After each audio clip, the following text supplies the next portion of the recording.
What's going on, guys? Can I see your ID? That's always the big question. Can I see your ID? And obviously, I'm not talking about your license or your passport. I'm actually talking about your kingdom identity. The subject matter of kingdom identity and purpose is such a great passion of mine that I even wrote a book titled, Can I See Your ID? Discover and Understanding Your Identity and Purpose. And today I wanted to talk to you guys about the life of the woman at the well, or the identity of the woman at the well. That's how at least I titled it in the book as a chapter. And what's so interesting is about this unique person, the woman at the well. It's interesting how the Bible describes her, the woman at the well. We don't know her first name, we don't know her last name.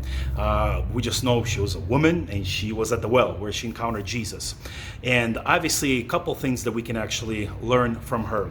And the thought that I want to share specifically about this woman at the well is that she was nameless, but became very influential. And not only very influential here, more than 2,000 years went by after that. I'm talking about this woman at the well that I still don't know her name. Who knows? One day we'll meet her in heaven, and we'll eventually find out what her name is. But the thing is this, that guys, you don't need to have a special name. You don't need to have certain recognitions. Nobody really needs to know you, who you are, what church you attend, where you live, and etc. What kind of ministry you have, what kind of calling you have, what kind of potential you have. All you need to do is just obey the voice of God, because at that moment when she listened to Jesus about the living water, she's like, where can I get this? She really liked what she heard, that revelation, and she went to her hometown and she started telling everybody, hey guys, come, I met the Messiah. In other words, she received a powerful word.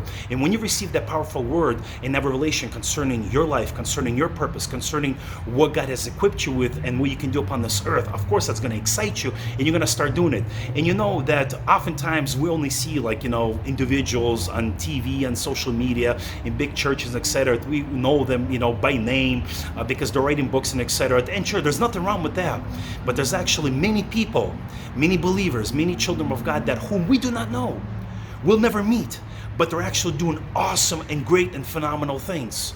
Oftentimes, we get stuck and limited to, those men and women of God that we see on TV, on Christian networks, on social media, because they're written books and so on and so forth. But what I wanted to challenge you with is that God will recognize who you are. Nobody needs to know your name. Nobody needs to know the things that you're doing. What you need to do is that you need to have the right heart before God.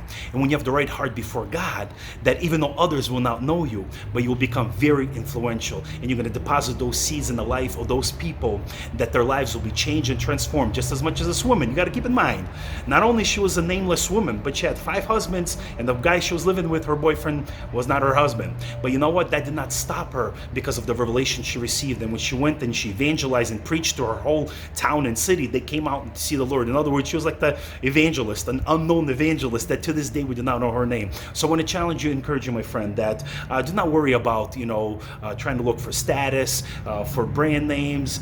You're an apostle, you're a bishop, you're a pastor. Don't worry about that. When you have an inner conviction for something, allow God and allow the Holy Spirit to use you wherever you are, and to have you become influential as you sow kingdom seeds into the life of others, that in due time a great harvest will grow because you received the word from the Lord that changed your life, and now God is using you as a tool, even though many people may not know about you, as you sow that into the lives of others. All right, until next time, my friend.